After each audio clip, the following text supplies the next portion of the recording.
Okay, we're going back. This is K24 This Morning. We're looking at the big stories of the day, and we're taking your tweets as well at K24TV. You can also SMS us on 21222.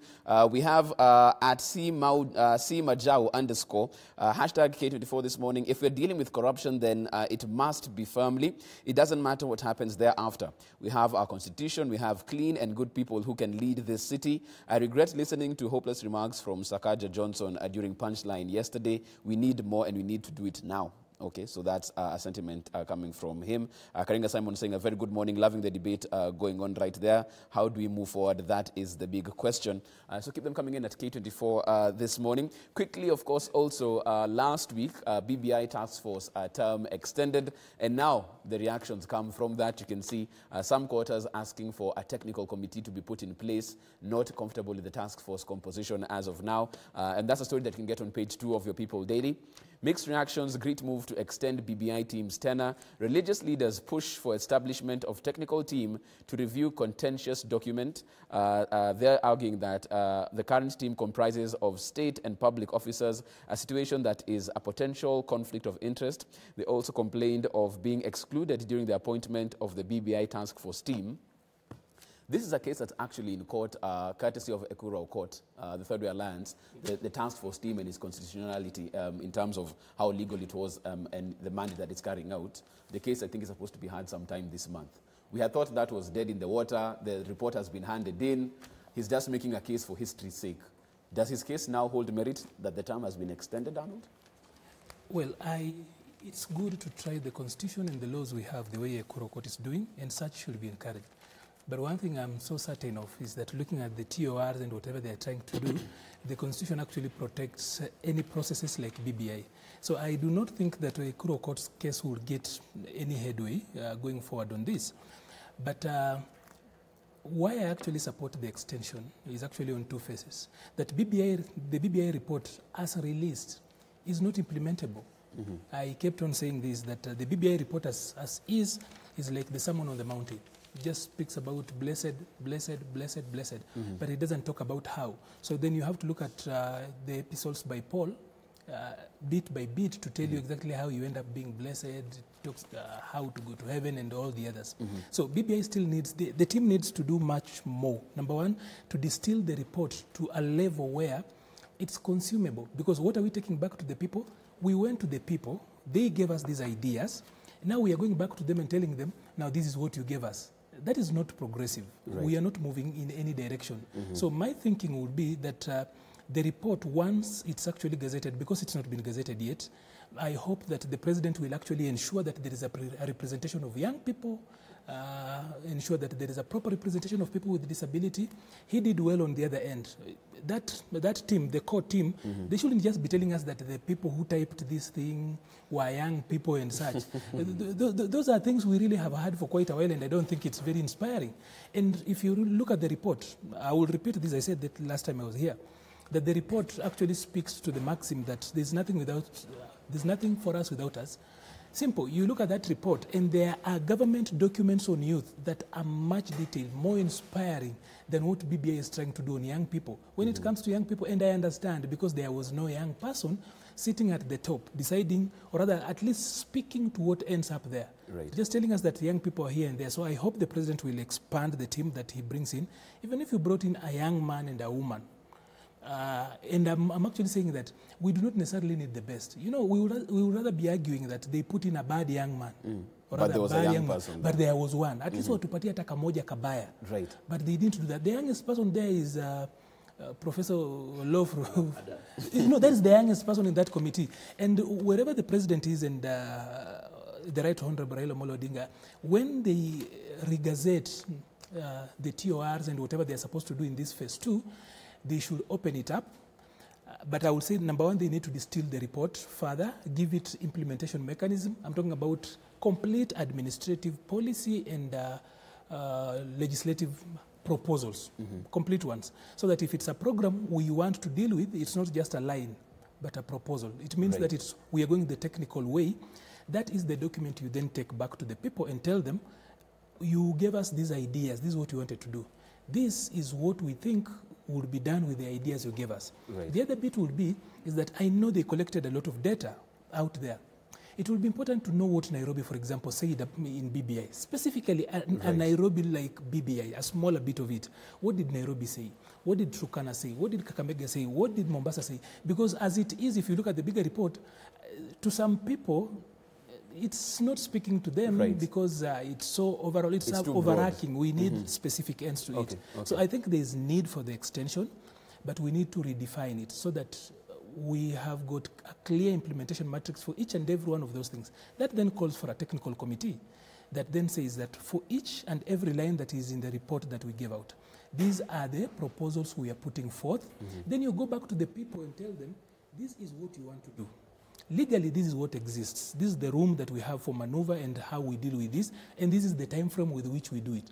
So that it's not an open-ended thing. Otherwise, as it is, what are you going to tell people with this report, showing up with that 156, and you said, you people said this, so we have come to discuss that. John Paul, I'm coming to you because in January we have the National Convention on the BBI as well, and you're looking at it from a point of view, and that's what very many people are asking, because the task force said it had gone around the country, all 47 counties, over 7,000 participants on it. A lot of public participation was done. So when they say they're doing more public participation, some people are asking, I thought you did that the first time. What are you coming back for again that you didn't do? Does that mean there was a flaw in the document that you want to amend this time? I think what they're trying to do, and I want to agree with Arnold, first of all, about the extension, to me I find is good. We are yet to know their mandate because the terms of reference and everything. But again, going back to the people, I think this can only be done after a committee has, technocrats have sat down, experts, and maybe fine-tune the document. And so that when they go to, let's say, Busia, they're able to tell the people from Busia, okay, we went to Nairobi, the people of Nairobi are saying this. How do you compare notes? And then they fine-tune the document. So I think to me that should be the main thing. First of all, setting up a committee. I don't know about the young. It's good we have the image about maybe putting down a young person or young people in the group. But you see, everyone says that, you can be old and still be young in the heart. So I think that's also an argument, because when you see all these people... Not a legal one. No, not a, it's not legal. We have got a constitution. Not a legal. When you say not a legal, because when you say, about legality, I think to me, this is a situation that could have been brought forward when this task force was formed. Not now. Not now.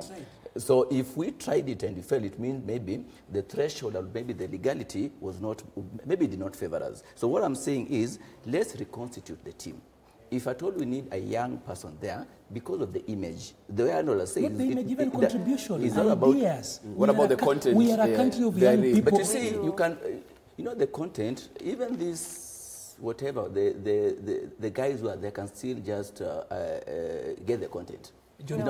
Because if you can put the young person there, yes, but you see, what are the aspirations? What is he going to? Because just give me 1 second. Then I was just saying, let us be realistic. Right now, though we are dealing with Sonko's case, the people who want to save Sonko so much are the 20, 21, 22, 3-year-old guys on the streets. He didn't pay his bill? No, leave alone paying the bill. Let's be realistic. So even if we put the young people, I'm saying it's good to put the young people there. But again, even if we put the young people there, I will say for the image purpose, because if it is legal, we went with the legality way, we didn't manage. I hear that. Let me come to a quick rejoinder on that particular issue. To put a rejoinder to that, I'm slightly over what should be considered youth. So properly put, I am a retired youth. But I will say this, that you cannot make a country for people and let them be spectators in that. Thank you. That they want to make a country for the young people of this country, but we are telling the young people, sit there, we are making a country for you. What kind of nonsense is that? What kind of thinking is that? I beg to disagree. Because let me just finish. Let me finish. He protected you when you actually were saying that. You see, that an illegality was done in the first place does not mean that we do not have room to correct it. Now, everybody looks like we are receptive to this process. Now that we are receptive, it was a political process, and sometimes you might not begin it the right way. But along the way you correct it, BBI going forward must be as inclusive as possible, because young people, literally everyone on every divide, has accepted this thing. We feel it's a process that is taking us somewhere. It is an effort towards implementing the Constitution and the dreams we had we should not really talk down on the representation of different people, the young people, the persons with the disability. I want to see a stronger showing by women. It's not just about their ideas. And I'm not talking about flowerism because he spoke about image. No, that is not why we ask for representation.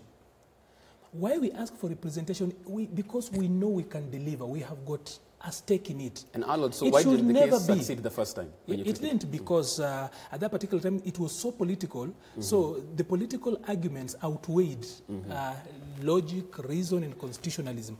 At this particular time, the president should, in his wisdom, he's a man who was voted for by young people. He should ensure that there is at least a young person. You know, you cannot have a younger person being Adam Solo. As in, what kind of, what are you trying, and then you are telling about the nation forever. Who are going to be the forever people? You are letting the forever people, with their brain, they can vote and everything. You are making a country for them, but you are telling them, you have no idea in this, you can't play anything. And I'm not talking about putting young people in the secretariat so that they be the people to type away.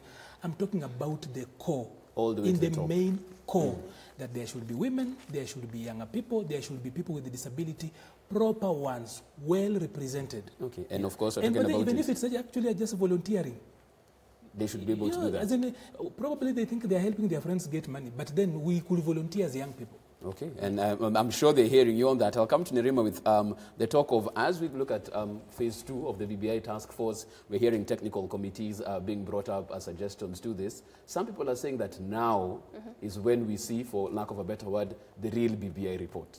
What that should have been there in the first place will now come to fall through these technical committees, going back for this second phase of public participation. Because we looked at some of the things, and like, for example, the PM that very many people are talking about. Now the PM that should have been there the first time will come in this time round. Is that what we're looking at as we move forward? There's been that school of thought, and it would be interesting to see if there's another BBI, how they are going to portray that narrative. Because also what I've been hearing a lot of people saying is now this second technical task force, I thought the first one that we had the experts. So are they going to now search for more experts? And then will it be too technical? Because I agree with Arnold in terms of the implementation. So we need people with practicality. We need now the kinds of faces that he's talking about, youth, women, because those are the ones who can visualize and actually see it coming into fruition.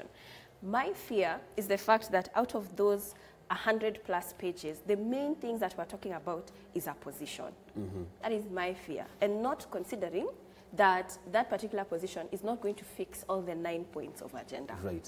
There are other things this country really needs to have conversations about, including historical injustices, including land. Just a few weeks ago, we've just been seeing documentaries of people being squatters or Mau fighters, being given land and then being kicked out of their land, and we just celebrated Independence Day.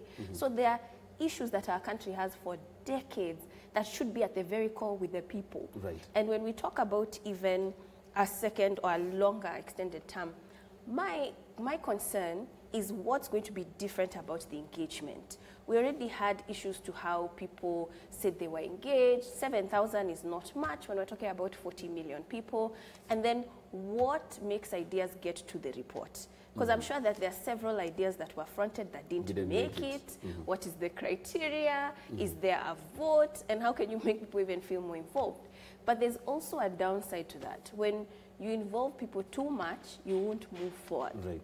Because too many cooks can spoil the broth.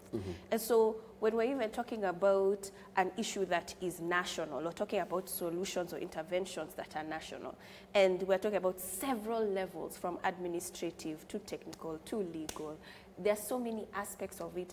It's not something that's simple. Right. And it's not something that's simple. And when we look at that task force, it's something that they're not doing full time. Right. Some of them are serving senators, some of them are bishops, and some of them are elders. So they also have other issues that they must be involved in. Right. And so it's something that needs to be taken seriously in terms of even the youth being owned and being part of the process. Otherwise, it's not going to go anywhere. Okay. If young people can't understand it, then why are we doing it? Okay, of course, a key point right there. Very quickly, as we move along, I just want one point of clarity on this particular issue. Arnold, because you might have more information on this, because at every public fora, the leaders will say, go out and read the document. Is there any hard copy of this yet? Because you're talking to a population that probably might not be able to go to bbi.go.ke, and you're being told, please read it. Where are we reading this particular document from?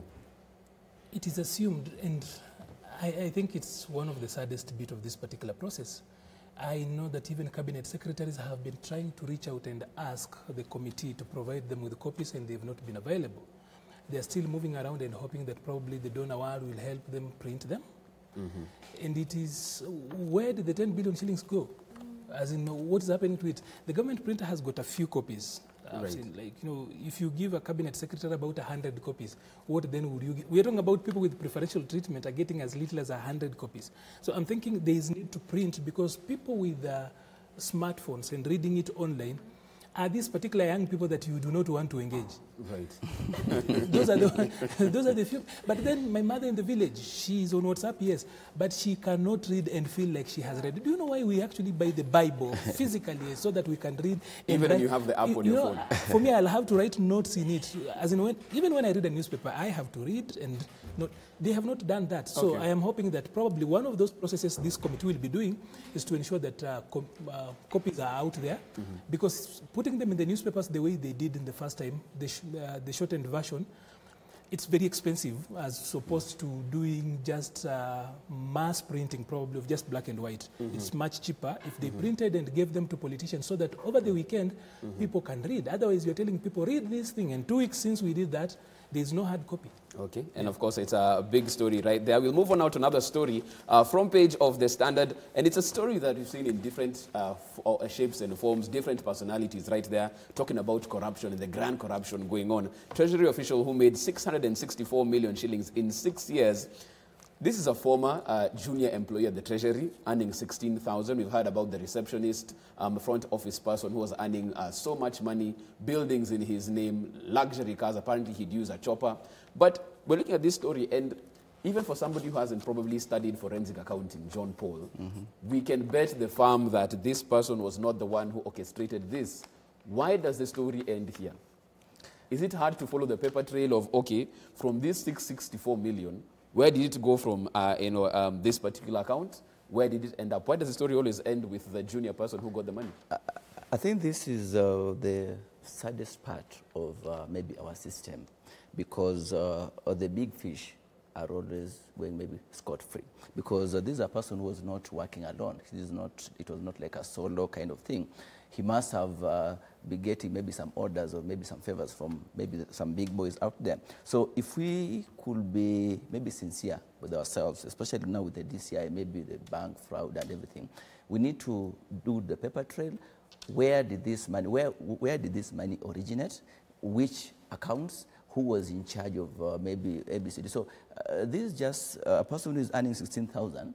To me, I feel he is not able to access maybe even 10 or 5 million maybe from somewhere. He must have maybe some authority from somebody. So we need to identify who is that somebody that maybe gave that authority, because to me, it is not about him. It's about who authorized maybe these monies maybe to go to these accounts. Yes. So we need to follow the paper trail, and whoever the investigative agencies, I think they have to be sincere with ourselves. And it's not different from what we had said about Sonko. These things happen, even the politicians, but you see they'll go scot-free, and that common person who has just taken maybe 50, 20,000 would be jailed or maybe slapped with a heavy fine. Right.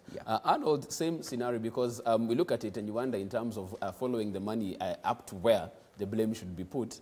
Clearly, this is a proxy, this is a smoke screen. How do you get to the source and actually start hitting corruption where it hurts? To look at somebody and say that because he's a junior officer, he should not have had access to this is not to understand the infrastructure of the bureaucracy that runs government.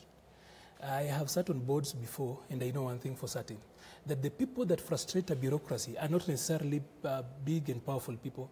One time too many, they're actually junior officers who have established a very strong tapestry of cartels that you can't break and you can't do anything about it. For quite a long while, we actually have come up with very difficult laws to sack public officers. I'm talking about civil servants. But then if it's the hardest thing you can do in this country is to sack or fire a civil servant. The public service over time has, of course, in an attempt to insulate public officers from political interference and ensure that government runs without interference, has actually, in a way, also helped the cartels. Because if you look at that, how did that officer find themselves there? You would think that a receptionist is a very small person and should not be able to steal. But you know, if you are doing Intel 101, Intelligence 101, is that where is the best? Who is a spy? A spy is anyone, anywhere, at any particular time, doing anything. Now, a cartel is equally the same person. He doesn't have to be a PS, he doesn't have to be a director, he doesn't have to be in finance. A cartel is anyone, anywhere, at any particular time, doing anything. He could be that particular person you think is a sweeper. Because the infrastructure is such that that person who sits in here should be able to read the mood at the reception and tell the people who are inside, either hapa kumekujo or something like that. So let us really move away from that. That takes me to something that probably is not a story this morning, but it's very big. It has been big since Thursday, the conflict of interest bill thing. And the president was very annoyed, and he told the AG to fast track it. But then we have got an AG who is like a Form 1. He's there to be heard. As in, he cannot be seen. He can only be seen, not be heard. Yeah. So the president was so strong on the conflict of interest bill thing.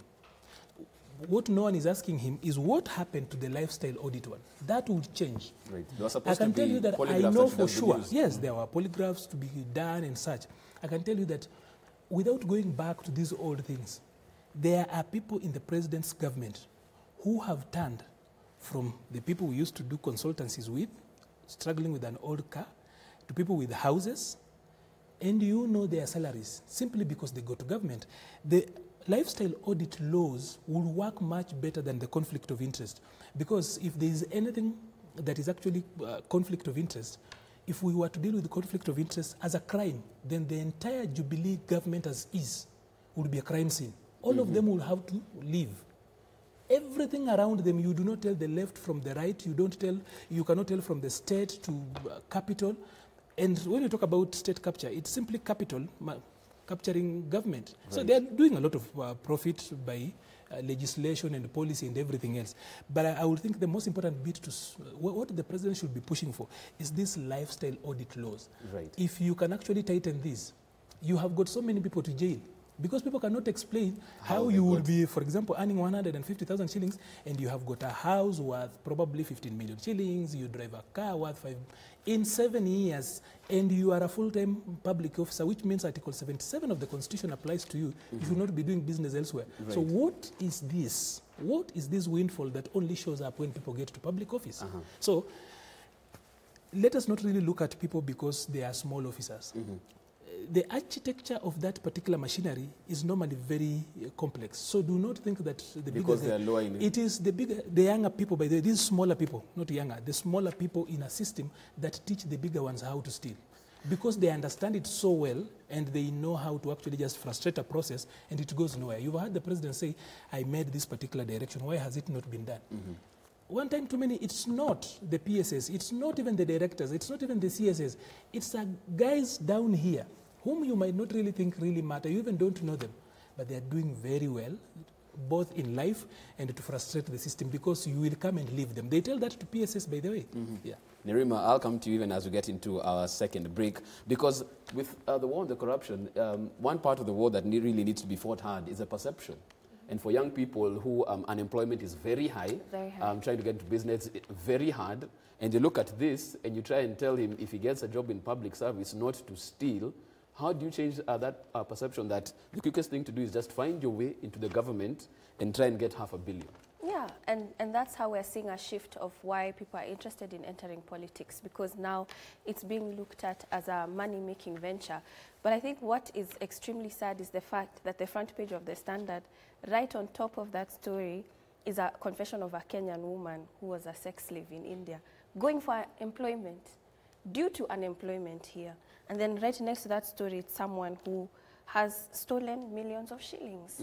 And so you begin to see how it's frustrating for young people in this country, because if you're trying to do things right, you are dealt with so many issues in terms of even you can't find a job, you can't even start a business if you wanted to.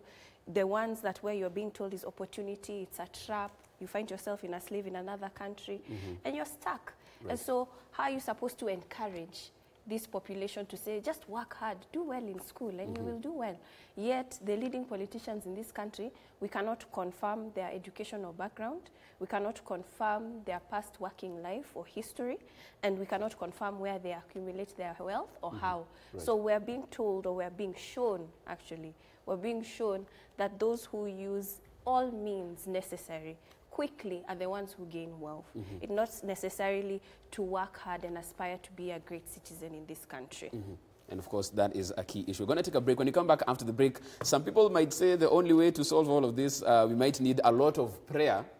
But you look at the front page of the Daily Nation, even as Arnold quotes scripture, Miracle Baby Scandal Pastor there is back on the pulpit, even as he's out on bond on a child theft case. He's winning hundreds of followers for his Gilbert Dare Ministries church in Nairobi. We talk about that, and also we talk about King Kaka's song, Wajinga Nyinyi. He said there were threats on his life, had to pull the song down. Publicity stunt, any truth to this particular issue? We discuss that and plenty more after the break.